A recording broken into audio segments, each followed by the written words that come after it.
This term DeTal, what it really is, it's the evolution of traditional outsourcing. And when people think about outsourcing, they think about offshore call center challenges with, potentially certain accents, really start to consider, well, what would a true, basically distributed workforce look like? It can ultimately be integrated into your company's core functions. So the challenge with more traditional outsourcing, quite frankly, is that it's failed. If you're watching this podcast, you might be saying, like, DeTal still sounds a little bit like outsourcing. Well, there's a pretty big difference there, and that is in that sort of cultural exchange between the worker, the team that's being built, and then the leadership that is running that team.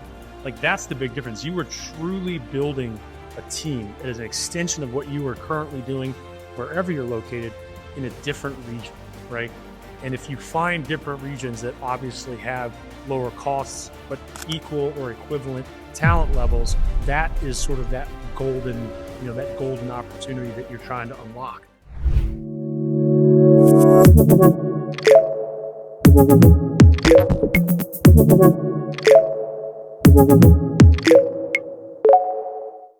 Hey, everybody. Welcome to the Future of Selling podcast. My name is Rick Smith, and I'm your host. On this podcast today, we're going to be talking about a developing trend in and just work overall, right? But certainly in the industry of sales. So we're excited about our guest today that we've got on the call and ready to introduce him and then get started. So first off, we've got James Trimarco. So we call him JT. And JT is our CRO, or Chief Revenue Officer here at Concur.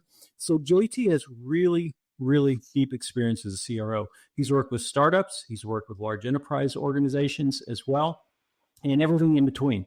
And to kind of cap that off even a little bit more, he's also not just worked within the U.S., but he's as well worked with global sales organizations, and that's really going to feed into the conversation that we're going to have today. Also, we've got with us Demian Costa. So Demian is our Chief Financial Officer at Concur. Prior to coming to Concur, Demian actually served as a Navy SEAL, which is really cool, and did that for it is cool, Demian, and did that for a number of years. So thank you for your service, man. We appreciate that. And then after serving as a SEAL, Demian moved into the private equity world and did that for a number of years before coming to Concur.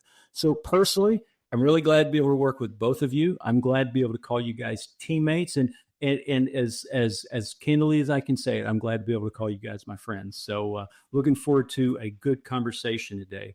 And today we're going to be talking about what we call DeTal, or decentralized talent, right? So if you've never heard of that term or that phrase, that's what we're going to dive in today. So appreciate you guys being here. If you're ready to get started, Let's go, Rick. Here we go. Okay.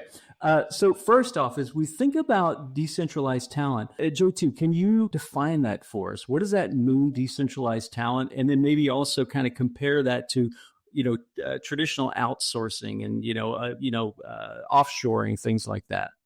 Yeah, this term DeTal, what it really is, it's the evolution of traditional outsourcing. So it's moving away from this more rigid, when people think about outsourcing, they think about offshore call center challenges with, potentially certain accents. And then how do they, really start to consider, well, what would a true, basically distributed workforce look like that can ultimately be integrated into your company's core functions. So the challenge with more traditional outsourcing, quite frankly, is that it's failed. Companies are relied on, some third party. I know we're going to be talking about, sales tasks also here, but they're trying to figure it out at a lower cost. Where the DeTal movement is coming in, it's really saying, look, we want to find highly skilled people and talent. We want to make sure it's flexible, but I need to make sure I can integrate it into my sales process. So just moving away from only high volume, tasks, but actually, making sure that they can win and be productive in my sales world. So that's probably the main difference. So when you think about, like, you made the statement that traditional outsourcing has kind of failed, right? So if that's failed, tell us why decentralized talent, or DeTal, is going to be successful, and whether that's JT or Demian, whoever wants to kind of answer that. Why is this going to be better, and why is it going to succeed? Yeah, maybe I could start. Maybe Demian, you color in either prove or disprove. But the first thing is that you'd have more control over your talent selection. So a lot of times with outsourcing, You hire an organization, they say, hey, great, here's your team. We're going to train them, and this is going to be how they're going to execute. With the DeTal movement, the organization really has control over who you're picking, the type of person, the type of background that you're looking for, because we want that person, or the company is going to want that person to function as a true extension of their internal team, right? So I think that's the first big point. And then the second point, it's highly scalable, where you can scale it up or down based on what you need. If things are working great, you're growing at the right pace, great. Add more talent. If for whatever reason you need to, lower, some spend or reduce the size of staff, you can do that very quickly, while you're leveraging and utilizing your tools and your technology. So you mentioned a minute ago, one of the barriers would be just kind of language or accent. So how are you guys, how is this new movement overcoming that, if that's a known barrier? Yeah, there's a few different things that we've looked at. One, we actually do, and conduct interviews of the individuals, and we make that assessment on our own, right? In certain roles, accent is going to play a larger, sort of role, larger component of the decision-making process than perhaps in others. The biggest thing, of course, is if that person's customer-facing, right? And so a person that's going to be engaging with a customer all day, every day, we're going to put a little bit more emphasis on the accent, right? So if they're not, then there's really no need for that to even be a consideration, as long as communication can be upheld between the two different teams. Okay, gotcha. So is this, when you think about shifts and that companies have made in the last maybe 3 to 5 years, is this the biggest shift? Is this it, or are there other shifts to be considered as well, as you kind of look across the certainly organizational, I guess, broadly, but let's, we're here to talk really about sales organizations. So what do you think, JT? Any other changes or shifts? Yeah, well, I think one of the major shifts, and it's really at the foundation of this DeTal movement, is that you're seeing the rise of, or the continued rise of, more remote, decentralized teams, like literally by definition. And so where companies, again, pre-COVID, were saying, look, everybody's in the office. That's the only way I can build my culture. This is the only way that I can inspire my team and motivate them and drive people to winning, et cetera. Post-COVID, there's a continued debate out in the marketplace of, well, what should this look like? Should everybody come back? You have some very large companies out in the marketplace that are saying you will come back 5 days a week. Yeah. I think you have the greater middle, which is probably 95% of companies that are trying to figure out some hybrid approach. Many of them don't even have offices anymore. Maybe they have some type of co-working space and something part-time, but they're trying to figure out, okay, what do I do with the employees in order to really lead? And so that's probably the biggest shift. But also what leaders, sales leaders, but then also all leaders, I think there's this massive shift from, I'm only going to hire people with experience in my field, right? Whether you're in finance, you're in technology, you're in healthcare, whatever that is, whatever your industry is. If I don't have somebody with all this experience within my field, we're not going to win. Yeah, that's changing. So I think now what's happening is people are saying, I want to hire talent that's adaptable, right? One that I can bring in, I can train them, I can educate them. They've got the core experience, but they don't necessarily have or need to have my industry experience. If I can find someone that's adaptable, here's where I can use technology. I can use AI. It's going to be a big part of the conversation to get them up to speed fast and to win. I think that's going to be a major piece for us moving forward. Okay, gotcha. Is cost savings a big piece of this? Demian, you're the CFO, so maybe talk about that a little bit, right? Is it that's got to be one of the drivers, I assume, but it's so, where are most of those cost savings seen? Yeah, it's a huge driver, right? And I think what we have seen as the world 5 years ago began with this explosion into the remote space, see a rise in what we have described as traditional outsourcing, where there's, I guess the best way to describe that, because if you're watching this podcast, you might be saying like, okay, it's still, to me, DeTal still sounds a little bit like outsourcing. Well, there's a pretty big difference there, and that is that sort of cultural exchange between the worker, the team that's being built, and then the leadership that is running that team. There really is no agency barrier between that, right? And so like that's the big difference. You were truly building a team. It is an extension of what you are currently doing wherever you're located in a different region, right? And if you find different regions that obviously have lower costs but equal or equivalent talent levels, that is sort of that golden, that golden opportunity that you're trying to unlock. And Yeah. so, what you'll hear is, yes, I found a group of folks that can do task XYZ. And it certainly is cheaper, but I had to hire more, or they Right. took longer, or there was some other inefficiency. What you should expect at decentralized talent is that you are going to get the same or a higher level of performance at just a reduced cost. And there should be no give on the performance side.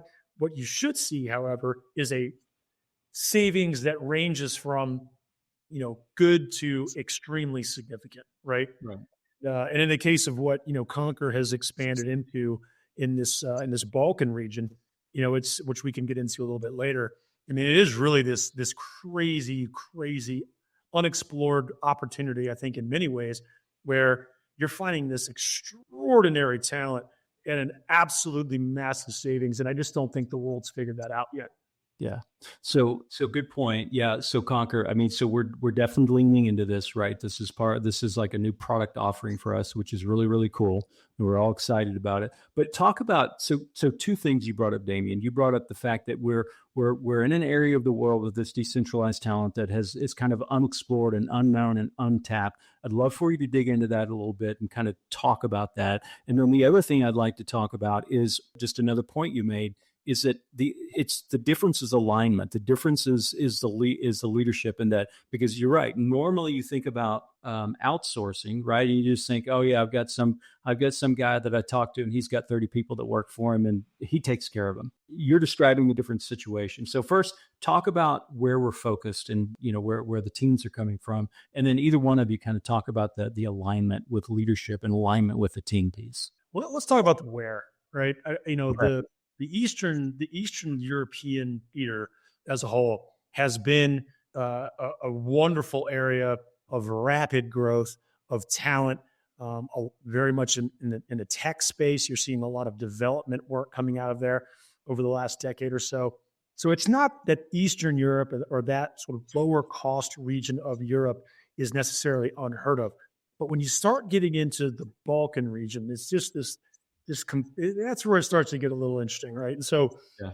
I had in my military days a strong connection to the Balkan region. I spent time in conflict areas of Albania and Kosovo and Bosnia and Macedonia and in all these areas, Kosovo particularly. I was there during 9/11. And I fell in love with this place, right? There's just this underlying spirit of being the underdog, right? Of like wanting to over challenges, of wanting to like fight and earn and prove and make your mark in the world, right?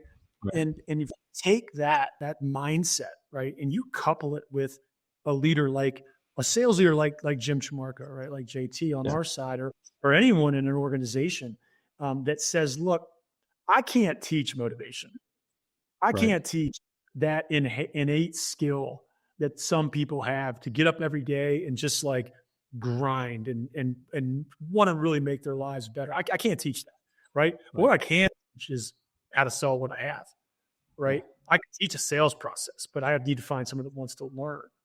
And so when you find that, that's that cultural piece that we've sort of unlocked. And when my first return trip back to Kosovo, which was a couple months back, I hadn't been in 23 years or whatever it was. And I went back and we got there because we had started to build this very slow but budding relationship with a wonderful agency, customer-facing marketing agency over there. And we were shocked by the price versus the quality of the output of the work we were getting, And so we get over there and now all of a sudden we realize, oh, there are a couple of companies that have kind of figured this out, right? There's a couple of companies that are building, leadership teams in other parts of the world, and then just really driving growth in that core back operational team over here in Kosovo and in the Balkans broadly. And so, that's just gave us a big what's going on here, right? Like we got to figure this out, and the rest is kind of history. So you experienced it at a very different time, 20 some years ago, and you go back and you're just overwhelmed with the opportunity, the spirit of the people, just their drive to make a difference and really make a mark, make a dent in the world, if you will. That's incredible. JT, talk about the alignment piece, right? Because even with everything you said, Demian, this group is still thousands of miles away if you're a US-based company, right? How do we stay aligned? I mean, if someone was interested in something like this, I mean, talk about the alignment piece. How do we do that? How do we perform and all the things that are necessary? It needs to be an intentional strategy, I think, is the first big statement. So as a leader, it doesn't matter what your role is in your company, but if you're a leader, in order to make any person or business unit or team successful, first off, you're going to need clear and very transparent goal setting, right? Yeah. So again, back to the sales role, whether you're using, OKRs and thinking about objectives and kind of key results or whatever the framework is that you're using, every single person should know what's my responsibility, what's the company's responsibility. If I don't perform, I'm at risk, the company's at risk, right? So it's defining really what does success look like, which then clearly leads into, okay, how does leadership communicate, right? Is it consistent or is it inconsistent? Do I run regular team meetings? Do I have one-on-ones? Do I provide updates to make sure people are connected despite time zone differences, right? So here's where whether you're just have employees in the US and someone that, if you're a West Coast company, well, how are you managing your East Coast employees? Is there a challenge there? If you have experience working across multiple time zones, you say, no, there's not a challenge. There's a window and we're going to manage to that. Demian was talking about, finding, really strong talent that's high quality in other areas of the world. I was in a great conversation the other day with a very large healthcare organization. And we started getting into this discussion around, I don't know if you've ever heard this term, but like global wage arbitrage. Basically, the concept is how can a company access top tier talent in regions with lower cost of living? Right. You can do that, but at the same time, you can't sacrifice quality. Back to what Demian was saying. It's one thing to lower costs somewhere. If you don't get the quality or the output or the productivity, it doesn't really matter. You're just lowering your cost of sale and your spend. So you've got to make sure that you're actually getting the output and the productivity with it. So, back to, final point, I think on the alignment side, if you can work on goal setting, you work on integrating culturally into your team, and you make those teammates part of your organization, not you hire them, give them some goals and say, hey, good luck. Let me know how you do by the end of the month. That's not going to work. They have to be a consistent part of your team. That's one of the things I've noticed, right? So you got three things there, right? The talent and, there's just a level of talent there. And Demian talked about that. The alignment piece around, what's our vision, what's our mission, what's our targets, all those things. That's got to be there. But then also, I think one of the things I have seen is that next level of engaging them as part of just what you said, JT, engaging them as part of the culture. So they're not just a group. And I think this is a key difference. They're not just a group of people in another part of the world executing a task or tasks, right? But we're pulling them in and giving them a little bit more of a white glove experience because we're opening our arms, even though we're thousands of miles away, and saying, "Hey, you're part of the team meetings. You're part of the things that we're doing. We're part of the culture." And I think that's a big key for making this successful as well. If you look at the way that our JT and my worlds generally collide, right, historically, in any organization that you have been a part of, my world will tend to analyze the sales world very analytically, right? We have a spend of X and then an output of Y in the form of revenue growth, right? Yeah. And this is going to be in your collective worlds more than mine. But if you watch the way that you have had to morph and change and shift to allow your organization to be successful over the last 1, 3, 5, 7 years, right? There's been a lot of change. And so, if you've got this sort of traditional solution where you're buying a lead. I mean, how many of us wake up every morning, right? And you get that 65 emails, right? From I'm gonna do this and delete, delete, delete, delete. Yeah. So, if you're sort of stuck in this very 1+1 = 2, A+B = C, right? If you're stuck in that process of I'm going to purchase this very defined outcome, you're not setting yourself up for success, in my opinion, right? Okay. So, but if you bring somebody into your organization and make that person part of it, then as your organization changes strategy, right? And from my world, I'm just watching ratios, But as that strategy starts to change and more, these people are coming along with you in that change, right? It's not like the agency customer relationship where I'm buying outcome. Well, you know what? That outcome isn't important to me anymore. Right. I got 500 leads and I didn't close a single one. How good were those leads? Yeah. Right. So sales leaders like yourself and like JT are going to be morphing and changing. You want that extension of your team to morph and change with you. Right. Yeah, I agree. I just finished reading Leaders Eat Last. And Demian, you and I were talking about this the other day, right? And just how much we both enjoyed the book, and we were kicking around different ideas. But one of the things that stood out to me in that book was just talking about the circle of trust, right? And how, as human beings, like it or not, that is the way we're wired. Those are the chemicals that fire in our brains, right? And when when we're inside that circle of trust, and we're appreciated, we're valued. It doesn't mean we can be a slacker either, right? But if we're appreciated, valued, and we're working hard, it causes us to lean in, and it causes us to be a part of the solution, right? Being able to reach those targets, being able to reach those goals. So yeah, I completely agree. I think that's a huge piece of it. What about the technology that's needed to make this work, right? I mean, there's probably some obvious things, but talk a little bit about that. What kind of technology makes this come to life? Yeah, Rick, I'll go back to the difference, I think, with more traditional outsourcing versus tomorrow's DeTal, strategy. Old school outsourcing, hire a team or a person or multiple people. Yeah. And that organization says, here are the tools. We've already got them in place. They're trained on them, and we'll send you over the information when good stuff happens. Yeah. The DeTal strategy is really a BYOT. It's a bring your own tool or tech stack. So we turn to organizations and say, whatever you're using for your CRM, whatever you're using for your sales engagement platform, if you do have something from an AI-powered, coaching tool set, use that. The same people that you're going to hire, and again, culturally integrate into your process, should be on the exact same system. If you have leaderboards, if you have celebrations on success, if you have team meetings, they should be using the same thing. If you're using Slack or Teams, they should be on every single communication, et cetera. There's this driver that, says, look, keep them on the same tools.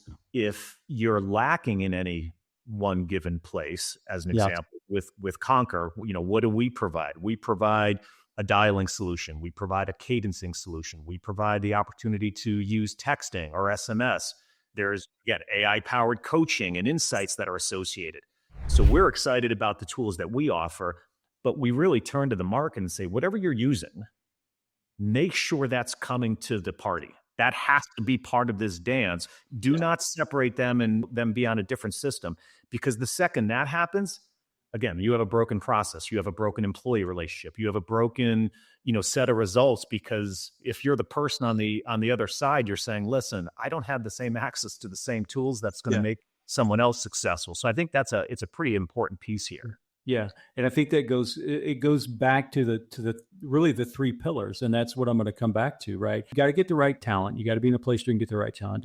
There's got to be some cost savings, but then culturally you're integrating them, right? Even, and because I think about it and I've had the personal experience with it, right? A few of the folks that we're using right now, to have the fast start onboarding process, you don't treat them any differently, those individuals, than you would a full-time employee, right? You try to give them the same experience because that creates the same kind of outcome and improves the likelihood that they're going to be successful over time. That's what I'm hearing. So what do you think some of the biggest challenges that organizations face when they try to make this transition, or if they want to make this transition to decentralized talent approach? I think the first piece that an organization has to either get comfortable with or come to terms with, however you want to say it, is, are we ready? And are we ready means we're prepared to onboard somebody. We've created scripting and educational materials. We know what our ICP is. We know who we want to target, and we know how we want to go to market. It sounds simple, and you might say, hey, look, everybody has that, but they don't. Yeah. Right. So was in a couple of interesting conversations earlier in the week, and they almost took the same path where someone said, this is really interesting to me. I know I should do that for all the reasons we've talked about. It can be at a lower cost. I think I can get better productivity out of that person, but I don't think I'm ready because I don't have these other things in place. I don't have my coaching protocols in place. I don't have performance tracking set up. I don't have lead scoring in place. And the conversation quickly shifted to, I don't think you should hire anybody. Right. You definitely shouldn't hire the next person in the US where you're going to pay 3 times the amount for that person with labor burden. Yeah. They're going to fail.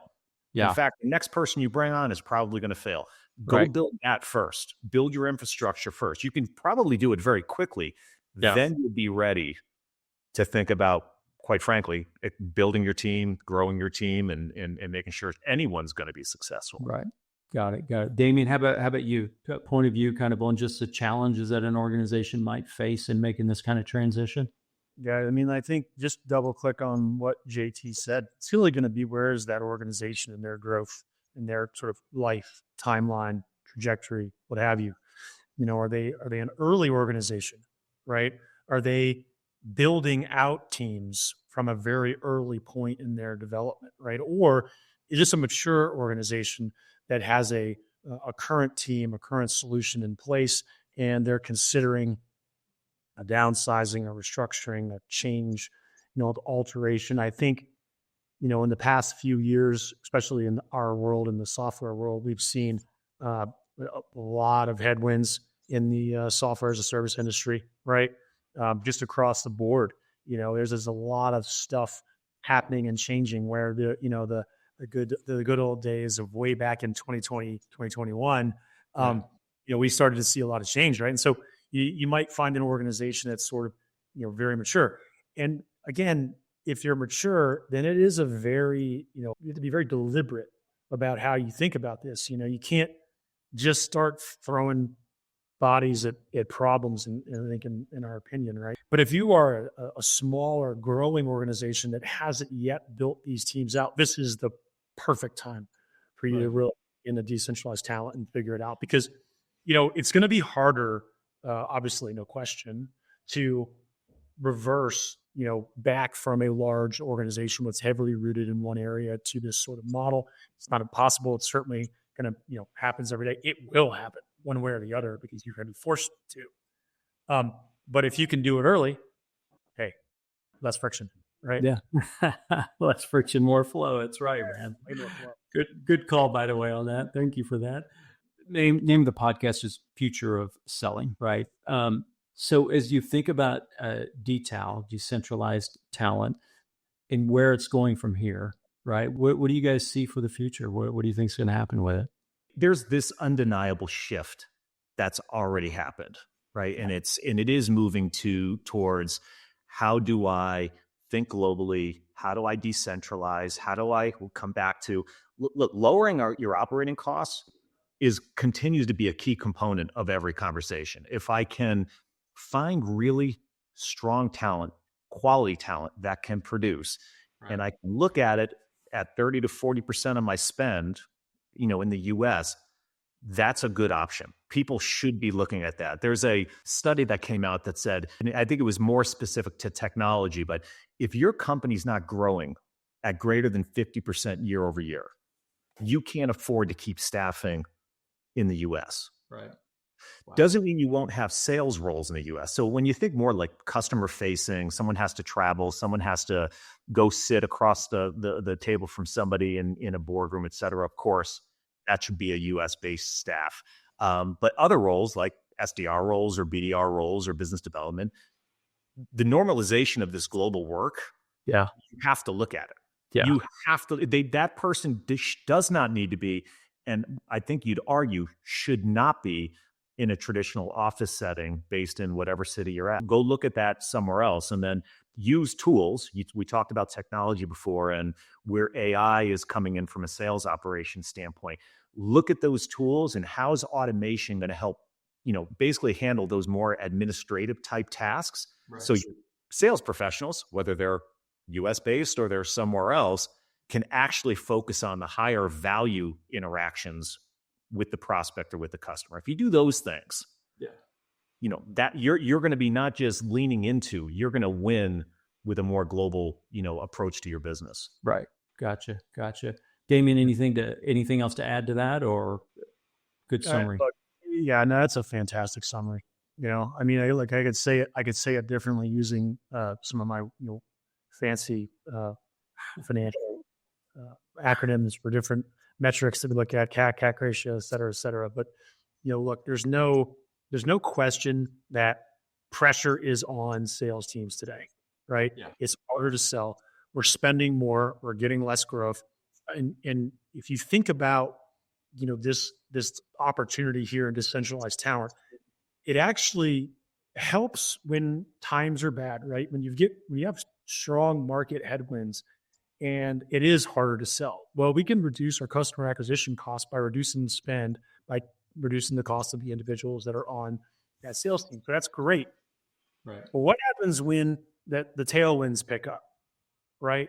Well, historically, what happens is, we start hiring more of those very expensive folks, and the ratios in my world look fantastic because, you can pick up the phone and make a sale and everybody's clapping and cheering, right? But you end up right back in that same spot when the cycle repeats itself. And as we all know, if you've been in this industry longer than a handful of years, it's cyclical. Markets are cyclical. They just are. And so imagine if you were able to scale now, swap out your team now, implement a decentralized talent model now, when those tailwinds hit. Well, now you're expanding at a much, much lower cost environment, right? So you're gonna reap the benefits significantly, and then when the headwinds come, you're not as stuck. Yeah, right. Yeah. So what I'm hearing is that what you're seeing in the future is that this trend will continue, right? Especially if companies stick to the three pillars that we talked about, right? Of talent, saving money, and making sure that they're engaged in your company culture, so they know they're a part of that company, kind of in within the circle, right?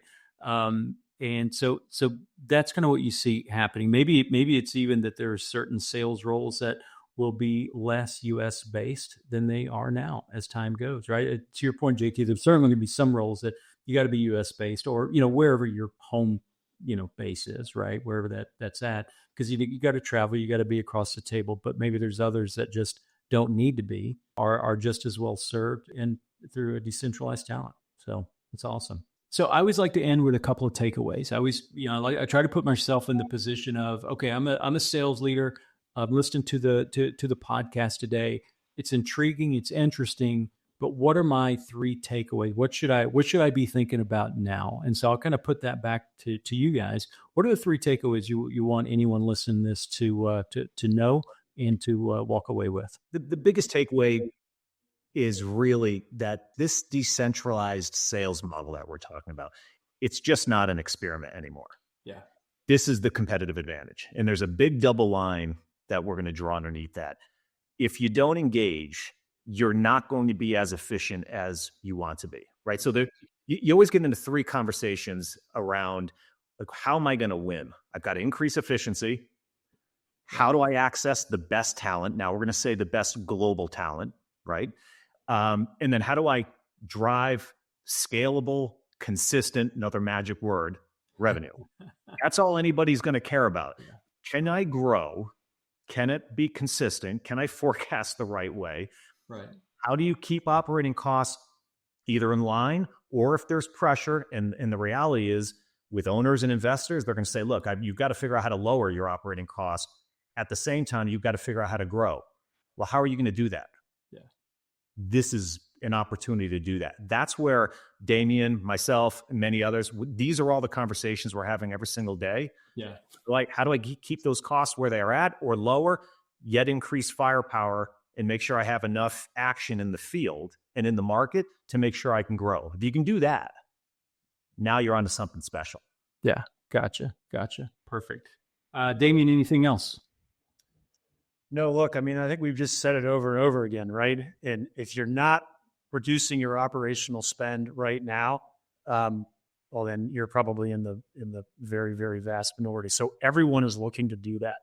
And the point that we really need to take away here is that you can reduce operational spend without reducing any quality, right? Yeah. There is no quality loss when you use centralized talent the right way, right? So that's what you really have to understand. And it does need to be managed. It does need to be used as an extension of your existing team.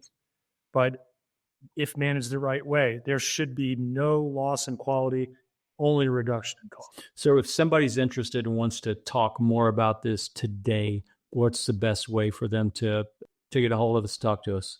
Best way is to go to Conquer and find us, and you can either request a demo, you can get our contact information, and Demian and I and others be happy to talk through what we're doing. By the way, we're doing this at Conquer. We're living the decentralized talent model. We've already hired, and we're seeing productivity, we're seeing efficiency gains, but we can also share how our customers are doing it. So we've got both hats on right this second. So we've got some pretty good stories to share, and we think we can handle some good recommendations if somebody has some interest in it. Okay, good deal. So we'll make sure to have the links in the show notes. So if anybody's interested, they can find it there, or again, conquer.io. That's an easy way to get to us. But otherwise, JT, Demian, thanks so much for joining us today. Appreciate the conversation, and hope you guys have a great day. We'll talk to you again soon. Yeah, thanks, Rick. It was fun. Thanks, bro. Appreciate you. Thanks. Bye-bye.